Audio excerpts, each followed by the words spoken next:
Welcome to the Center Collaborative, Creative Solutions in Behavioral Health and Criminal Justice, brought to you by the Oregon Center on Behavioral Health and Justice Integration, which is also known as the Center. We at the Center are all about solutions. Our job in Oregon is to facilitate improvement of the system so behavioral health and criminal justice can work better together to engage people in treatment while promoting public safety. I am your host, Chris Thomas. I hold a master's degree in clinical psychology and have focused on the intersection between behavioral health and criminal justice for 20 years. Over 7 of those years were behind the walls of a maximum security prison.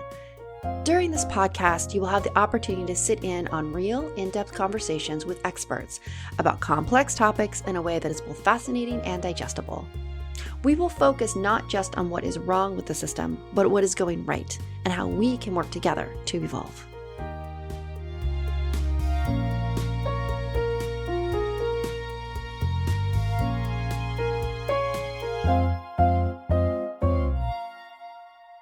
This podcast is a conversation in a series of conversations where we touch on people's legal rights and their options related to seeking medical care.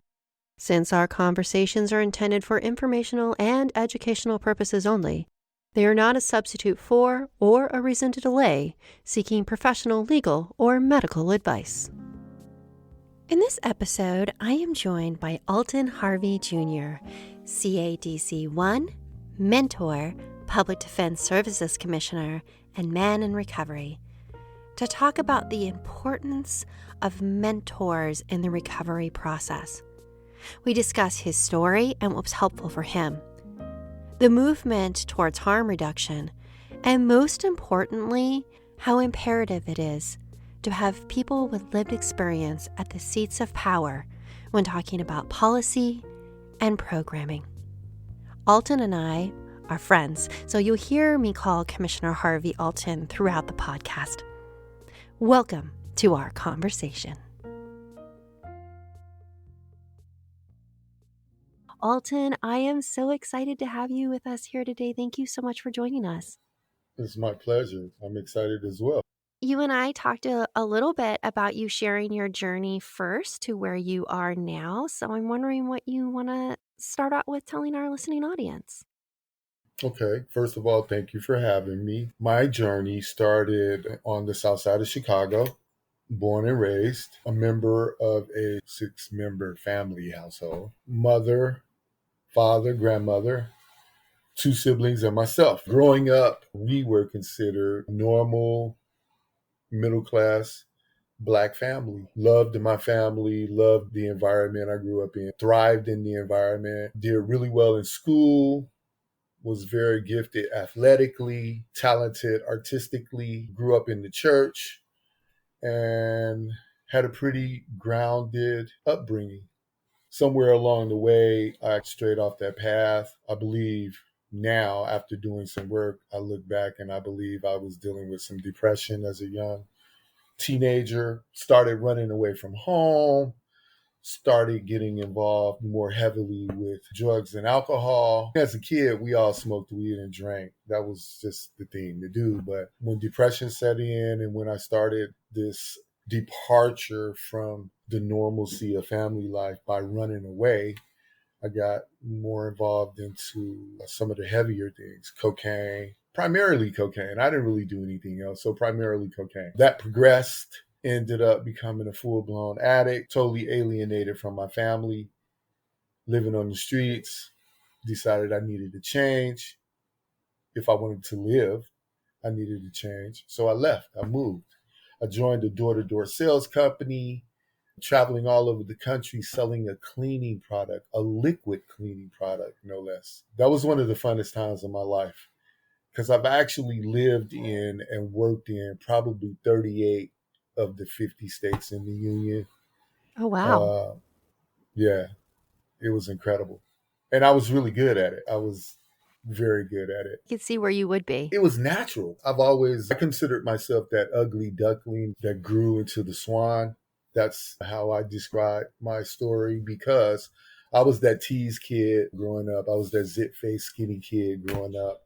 But it was confusing because I was accepted by the geeks and by the jocks. I was athletic and I was smart. So I was accepted in both worlds, but I was still teased. So it was really confusing to me.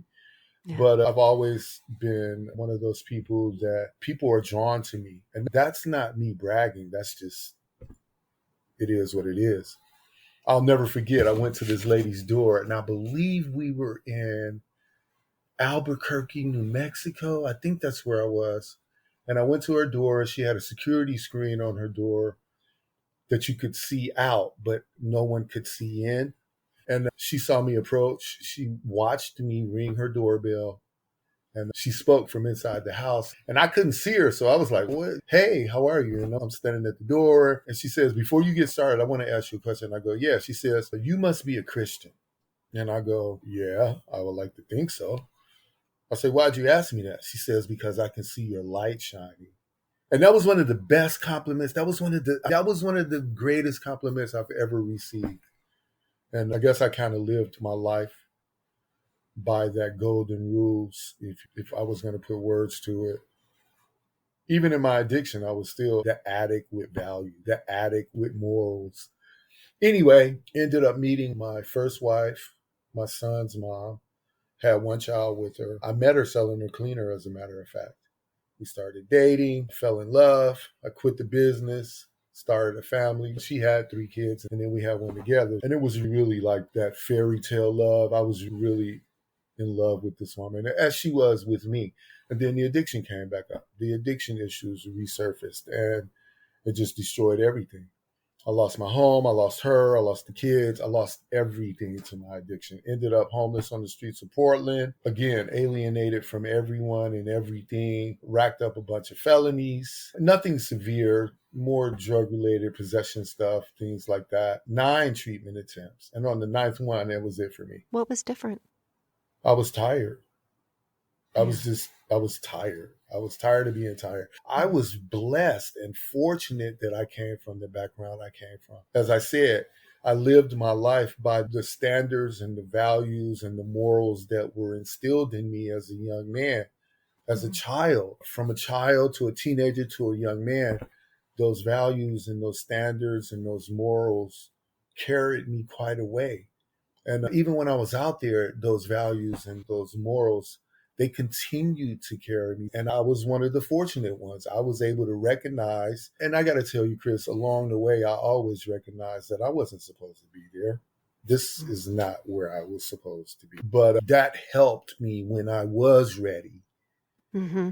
It kind of helped me get over that initial hurdle of acceptance of my life. This is where my life is, acceptance that I'm an addict, acceptance that my life had become totally unmanageable. And once a person gets to a place of acceptance like that, then they can start moving forward. Until you get there, and that's why I say I was just tired of being tired.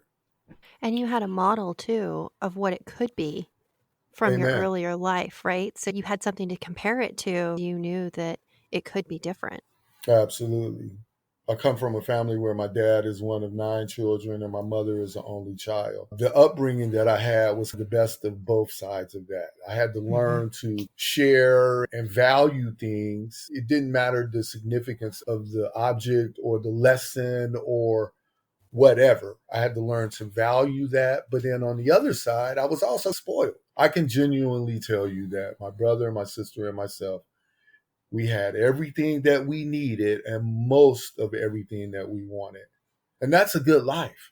For most Yeah. of us, that's a good life. So on the 9th attempt, after having previous knowledge of treatment, knowledge of some mental health stuff, knowledge of some physical things, everything just came together like that complete puzzle on that 9th attempt at treatment.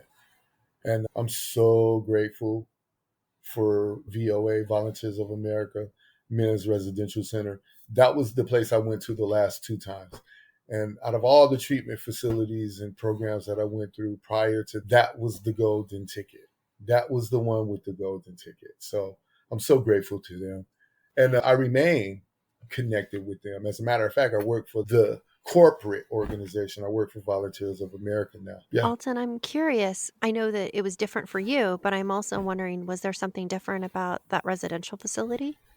Oh, yeah, it's magic in that building. It's And that's a vague statement, but it's so true for so many of us that have gone through and completed the program. The staff was just amazing. You were really able to connect with them.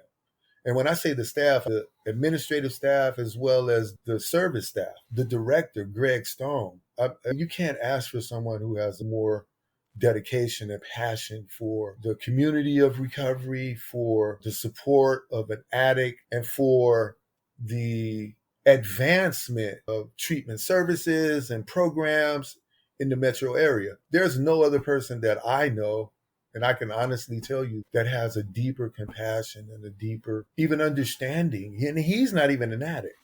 He's been doing this work for years, and he's just a wonderful man. And so you would hope that someone with that type of drive and passion would want people working for him that have some similar values or similar passion. And he did. He picked the right people. And then I do believe there's magic in that building. I know it sounds funny, but I do. I believe that. Yeah. You're still working with them? Yeah, I graduated treatment and I went to work for Dave's Killer Bread. And I worked for Dave's for probably 3 years.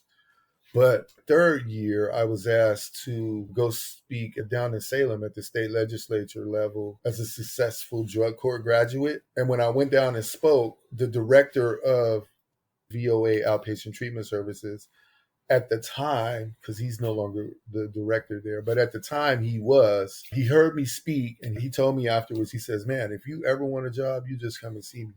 Never in a million years did I think I'd end up doing what I do, but now I can't imagine doing anything else. And due to an unfortunate turn of events, I ended up needing a job. I went and saw him. He hired me, and the rest is history. Tell me about being a mentor, because I think that there's a lot of misconceptions about what a mentor is and what a mentor does. The way it was explained to me when I first started, because I, like that misconception, didn't really know what a mentor was. It was fairly a new field that was being started. And it was around that time, if you can remember, when President Obama was in office, him and Steph Curry started a program revolving around mentorship. The way it was described to me, mentoring is trying to show someone a new way to live through my own lived experiences. And that's pretty much the best way you can put it. Yeah, we can go into all the Webster dictionary word definitions, and we can use all these big words if we choose. But the bottom line is being able to connect with someone that's gone through what you're going through, show them, tell them, model to them how you came out of it, and be a support system to them through their process. And that's pretty much what it is. So is it like meeting to chat? Is it picking someone up from someplace? Is it being there to pick up the phone? What does that look like? All of the above. I've picked clients up from getting released from custody.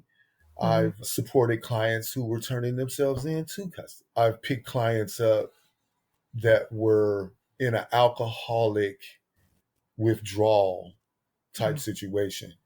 And the only thing that was going to help in that moment was for them to take a drink. Now, I'm totally drug and alcohol free. And my first thought is no drugs, no alcohol. So in this moment, for example, I had to get some supervision around this. And I called the director and I asked him. He says, get him a beer, buy him a beer.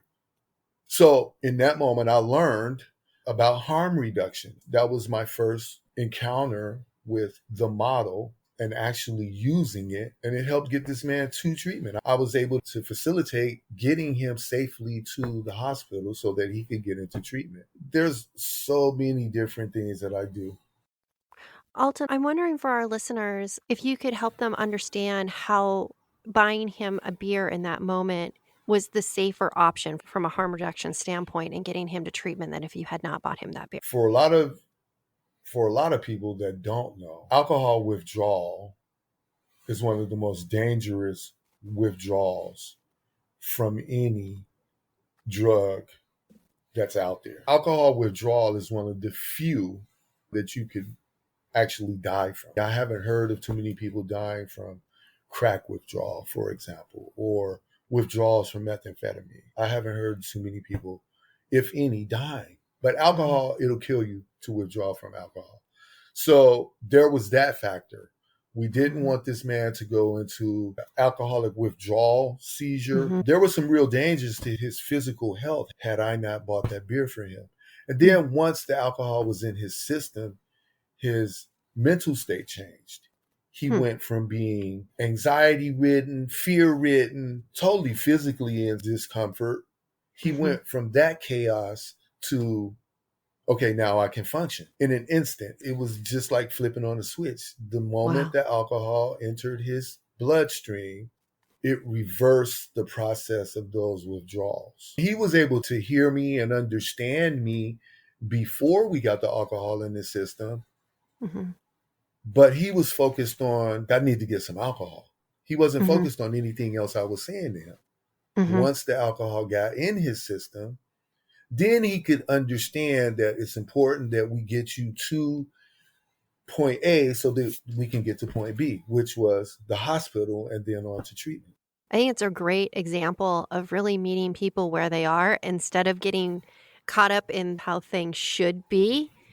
Instead, saying, okay, what does this person really need right at this moment so we can continue to move forward? What a huge flip of the script.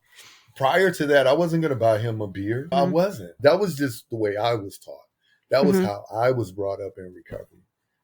But again, harm reduction, it's been around. We know it's been around for a while, but it's now becoming a modern day practice. Yeah. Where before it was controlled by the medical professionals, where now mentors, counselors, judges, probation officers, all these people are involved in harm reduction. Now they all see the value of the model and they're all involved in it. Yeah, it was an interesting situation. That was one of the few challenges I had early on because I've been doing this now for probably 7 years, going on 8 years. And so that was one of the early on challenges that I faced. But again, as I said earlier, I can't see myself doing anything else. And I'm good at it, Chris. Again, I'm not bragging, but this is like a calling for me. I connect with so many people on so many different levels. And that's my intention. That's my hope in doing what I do, is that I'm able to, if it's only one man, one woman, if it's only one, be able to impact someone's life enough to see that there's a different way to do things, especially an alcoholic or an addict. I'm wondering if you could talk about the difference of a conversation that you may have with someone versus someone who's never had the life experience, either of using substances or being in the criminal justice system or both. The difference in the conversation and the difference in the impact. Because I think we hear about it in theory, but we don't really talk about what that looks like. Most of the clients that I work with, especially most of the clients that are real apprehensive about or have some real misgivings or some real unfortunate experiences with the system, they just don't trust. So it's very difficult for that type of addict, alcoholic, or criminal to connect with someone who's never been to jail, never smoked a joint, never drank a beer, you know what I'm saying? Or never had an opportunity where their lives were so impacted by either of those three things. That's the first thing. It's really difficult to connect. Something that makes it easier for a recovering addict, someone who's come from that life, to connect with someone like that, as opposed to someone who hasn't. And talking to someone, I could mention a CO's name or a deputy's name in one of the jails here in the metro area. And just the acknowledgement of me knowing a name and them knowing the same name, that's a connection. They're like, oh yeah, he legit. You know what I'm saying? Mm-hmm. Or me describing to someone who's really been struggling with, not necessarily with drugs, but struggling with trying to stop. And me describing how I felt, the sadness, the guilt, or the fear. That's a connection that someone who hasn't experienced that, they just can't do that. And you can't read that in a book and translate that to a lived experience. No, you can't. There's something different in the tenor of the conversation and the connection? I was working with a guy one time, and he was talking about his pipe, his crack pipe. And he Mm-hmm. was talking about getting a sliver of the Brillo, which is what it's like a filter you put at the end of the pipe, you load it, and that's what it's smoked through, this Brillo. And he Mm-hmm. described getting a sliver in his hand and his hand becoming infected. And I was like, man, the same thing happened to me. It was so bad. They were talking about maybe if I hadn't did anything, or if I hadn't let him know when I let him know, I might have lost my finger. His eyes lit up. You could just see all the walls come down in that moment. Mm-hmm. And he and I ended up having a pretty good relationship. I couldn't tell you where he is now, but I know he graduated drug court. It's things like that, that someone that went to school for 2, 4, 8 years, got a degree in counseling and therapy, whatever. Those are things that they can't, that connection could never be made between person A and person B. So that's the importance of, and don't get me wrong, there's extreme value to the educational piece. And I know a lot of people, a lot of my colleagues, for example, that don't have the exact lived experience, have the educational background, but they have the compassion and the heart for the work, Mm-hmm. that are wonderful. Mm-hmm. You're one of those people. You have the compassion and the dedication to the field. You have that drive. I just don't know if you have that lived experience, just like they don't. It's really about partnership, right? And collaboration. What everybody brings to the table and how we're able to meet someone's needs by everybody bringing what they're good at to the table. And that doesn't have to be all in one person. I think what's so exciting about mentors is it gives us a chance to really center the voices of folks who have been through it and making sure that the treatment meets those needs where people are getting what they need and not just what it's believed that they need. And I think that's so important. Early on, especially in my career, mentors weren't valued or looked at as a valuable tool as much as they are now. That collaboration that you're talking about, that was a bear to initiate, to establish, because the powers that be thought that their way was the best way. Yeah. As mentoring grew, as the field grew, the idea of mentorship, helping by modeling, as that grew, that collaboration became easier and easier to achieve, more and more accepted on all levels. But early on, it was difficult. It was so difficult. It was very frustrating. And speaking personally, it got me to a place where I was just burnt out. Yeah. I got burnt out because I felt like a lot of the things that the clinicians were supposed to be doing, it was all on the mentors to do. And having to deal with my responsibilities, but then having to support the client through their frustration of not getting what they're needing from the clinician, that was like an extra job. And I just got burnt out. Yeah. So I'm glad it's better now. Yeah. So how has it changed? How is it better now? Are there better boundaries between what the clinician does and what the mentor does versus it was fuzzy in the beginning? Not so much that, but I just think that the clinicians didn't really understand the mentor's role. And I don't think they understood that mentors were probably the first line of defense for them. The clinicians work very closely with the POs, obviously, but internal agency relationships is a lot easier to navigate and communicate than it is outer agency relationships.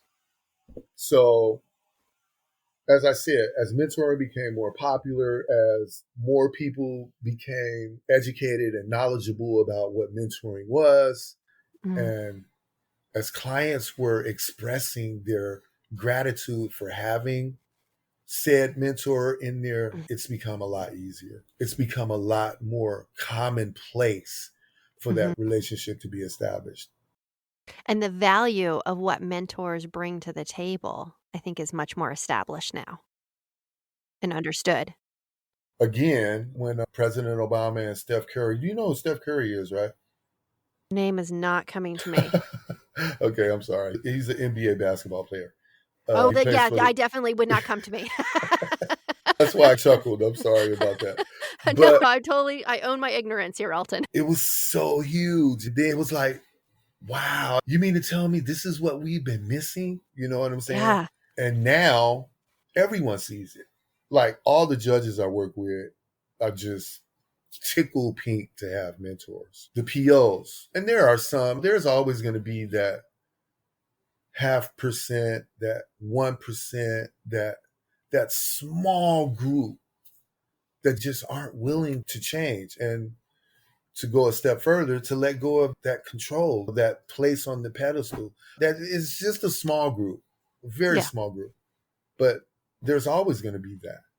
But for the most part, overall, the idea of mentors themselves are so valued and so respected in the treatment and recovery community now. In everyday life, they call them life coaches. I've heard stories about people hiring life coaches. Apparently, they need some help walking through some things. Yeah. And there's so much to adding a mentor. It just adds that extra layer of help. Support. Yes. Scaffolding. Exactly. It's so much to ask of people. It's so much to ask of people. And you talk about fundamentally changing how you are in the world, and things that have been your coping mechanisms for a long time are no longer your coping mechanisms. You're under all this amount of stress and all this amount of pressure.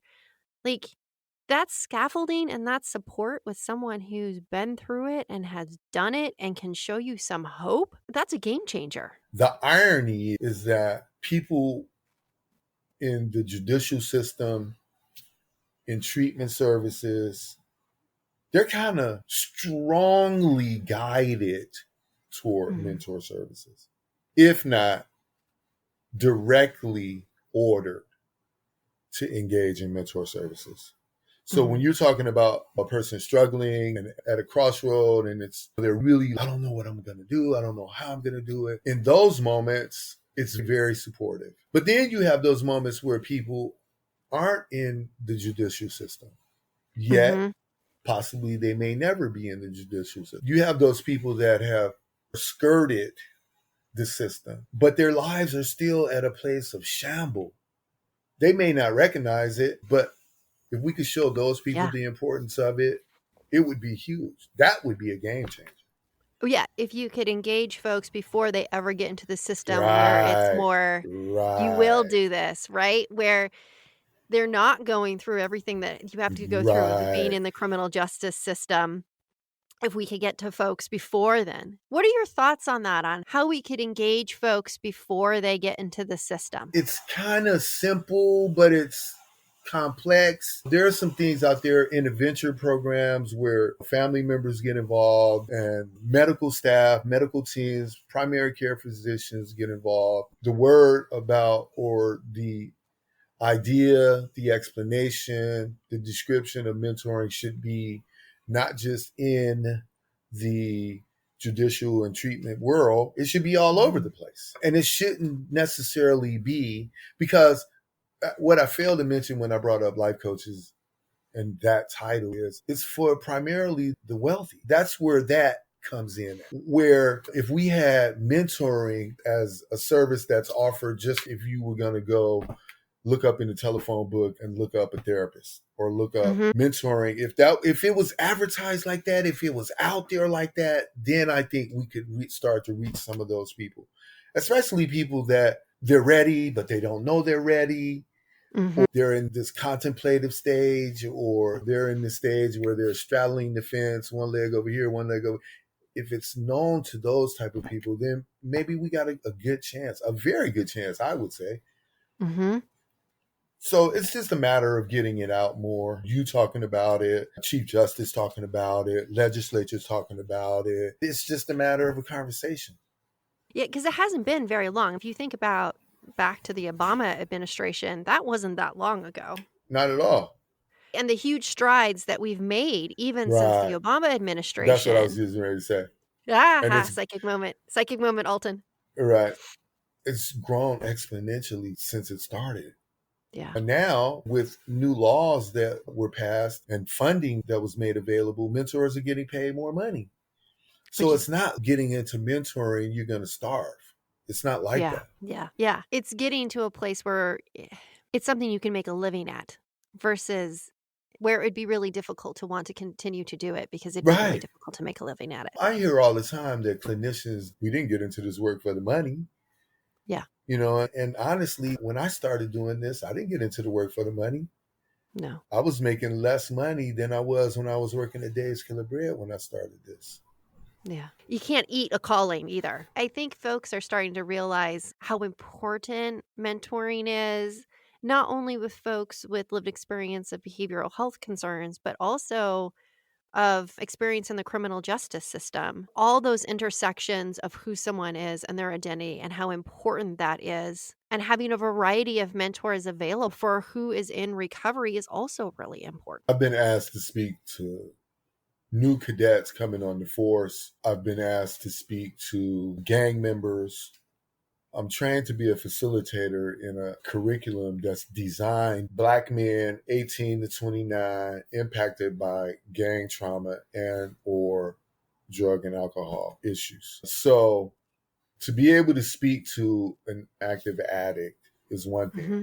To be able to speak to the 18-year-old that's potentially headed down a road where he's going to go to prison for the rest of his life for murder, or to the 21-year-old who, by some unfortunate circumstances, ended up being a big-time dope dealer and headed to prison.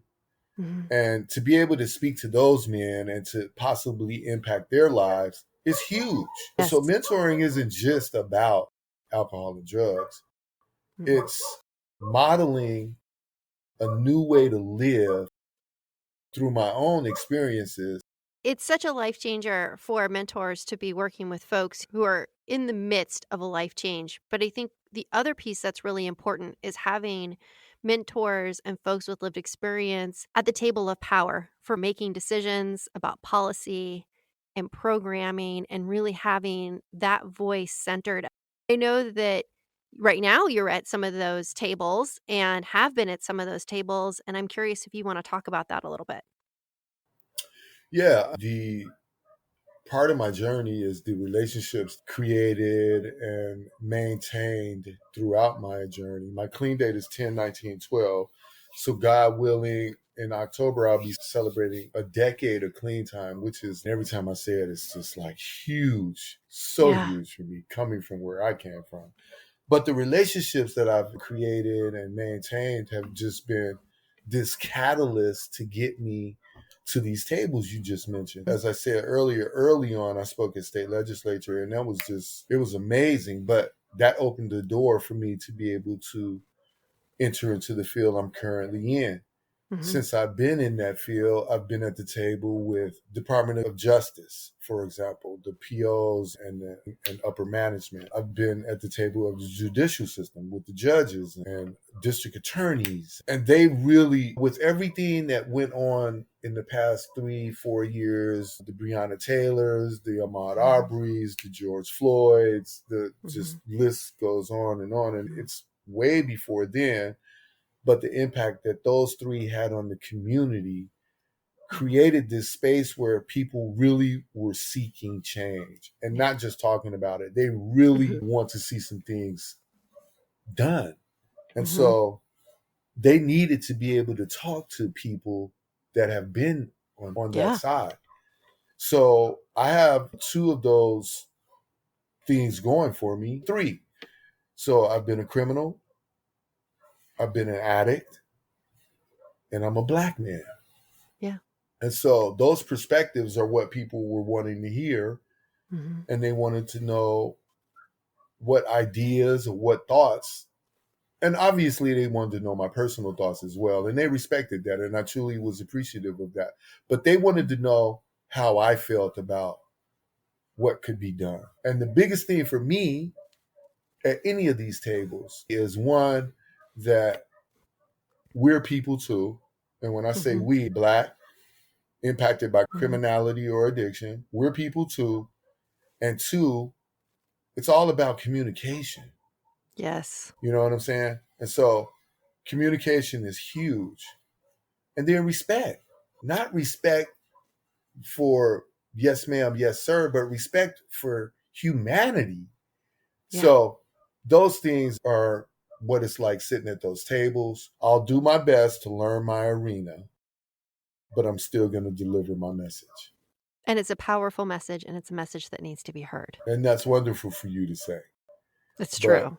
everyone doesn't feel that way. And when we're talking about everyone, we're talking about a lot of the powers that be. Although I will say, and you and I have talked about this, that era or that group of people, they're either retiring out, they're dying off, or they're being pushed out.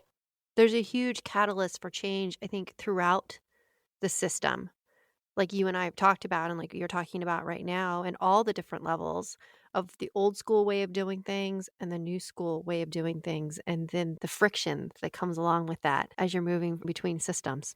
Yeah, it's so noticeable. I've spoke to a couple of classes of cadets for Portland Police, and I've spoke to a couple of classes of new cadets for Hmm. Beaverton Police. And just to see these young people coming in, you can see that they're better equipped emotionally and mentally to connect with what's going on now to the men and women they're replacing. There's a change in the training now too, I know. Um, Absolutely. yeah, that's making a humongous Absolutely. difference. The kind of folks that are being recruited and the change in the training is making a huge difference throughout the system. Yep. I Yeah, agree.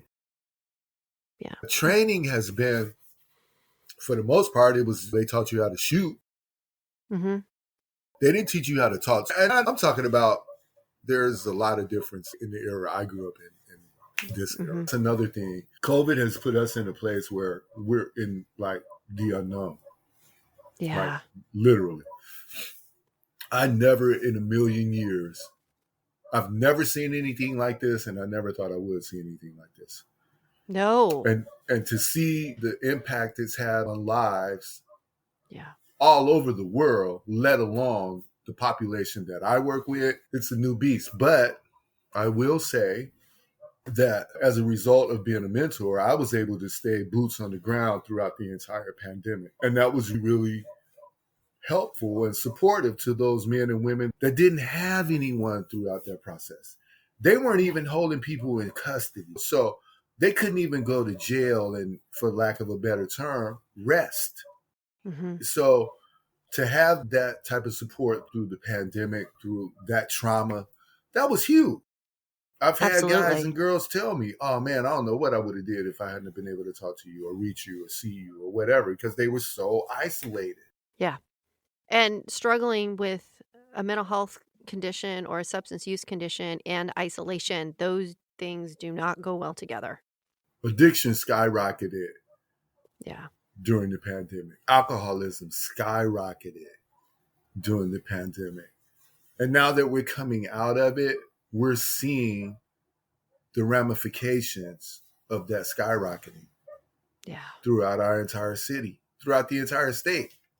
I don't know what it's like where you are, but you've seen what it's like up here. And it's getting better. Things are starting to move and be done about it. But again, I've been around for a while and I've never seen anything like this ever. Nor could you have told me 12 years, 11 years ago.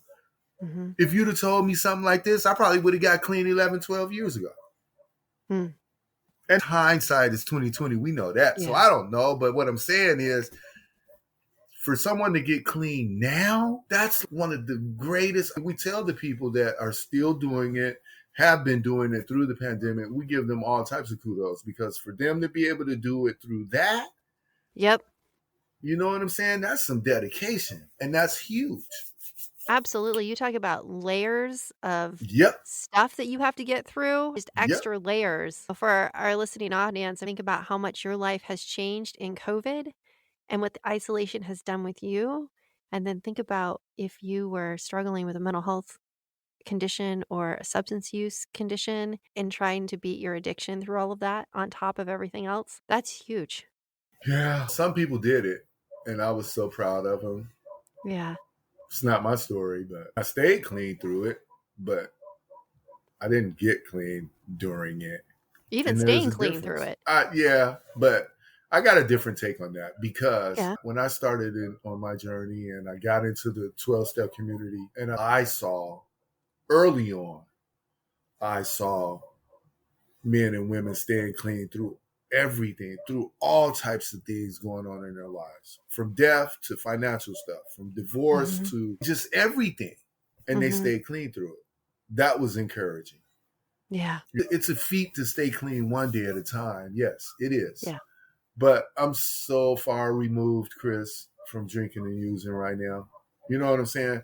It's I just, as I told you earlier, I was just done. I was totally done when I got clean. And by the grace of God, I remained done. Nothing's come up. And I've run the gamut in things that could happen to a person in recovery or to anyone. I've run the gamut. I'm a very spiritual man. And so I've always held on to my faith. And I've always known that I couldn't have made it through anything, my addiction, or certainly everything that's been going on. I couldn't have made it through without the help of my God. But that being said, it just shows what a person is made of. It shows where your intestinal fortitude is, what your support system is about. It shows it really comes to bear all of these things that we sometimes take for granted. Yeah. I didn't see my mom and dad for months and months. Thank goodness for phones and computers. Yep. But physically to be able to hug and touch for months. Yep. I remember in the middle of the pandemic, because I'm the same way, my dad brought something to my house and he left it outside. My family and I are really tight. And I remember just looking at him through the window and I just started crying. Like, it was just so hard not to. Yeah. Yeah. But see, that's the importance of mentoring, because that's where mentoring comes into play throughout the entire populace. It's not just for the privileged. Because your dad, you, my mom and dad, and it didn't have to be in-person thing. If someone had needed me to, I would have went to their house and talked to them through their window. You know what I'm saying? That's what I would have done. I've done that. Yeah. If that's something we could create for someone to get a job, get off the streets, change their lives, but at the same time create a space to where we're helping each other, it would make things so much better. It would give us an opportunity to really get back to humanity. We're so far removed from humanity right now, it's scary to me. Well, we're so far removed from that support. There's so much isolation. Yep. Yeah. Any last thoughts for our listeners? I'm encouraged.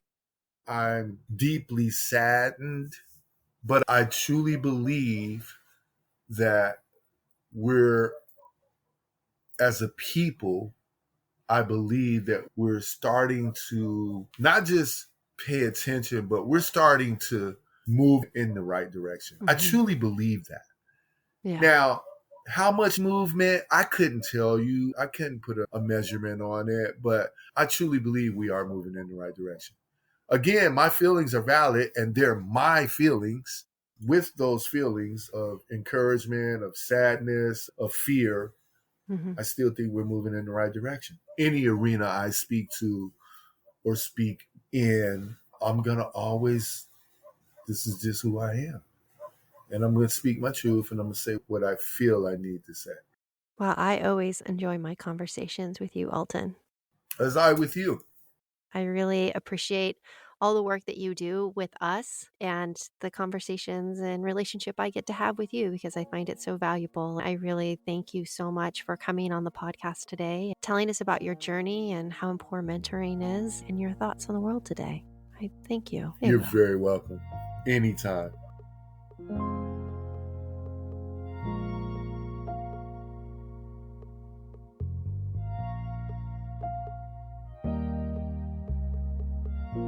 The Center Collaborative is a production of the Oregon Center on Behavioral Health and Justice Integration, a specialized division of Greater Oregon Behavioral Health Incorporated. It is produced by me, Chris Thomas, with production assistance from Patrick Kennedy. Music by Patrick Mulvihill and Patrick Kennedy. Subscribe to the Center Perspective using your favorite app. To learn more about criminal justice and behavioral health in Oregon, visit the Center's website at ocphji.org. You can also find us on Facebook. We'd love to hear from you. Please reach out to us. Join us next time as we chat with the experts about programs and partnerships at work within this complex and yet compelling field.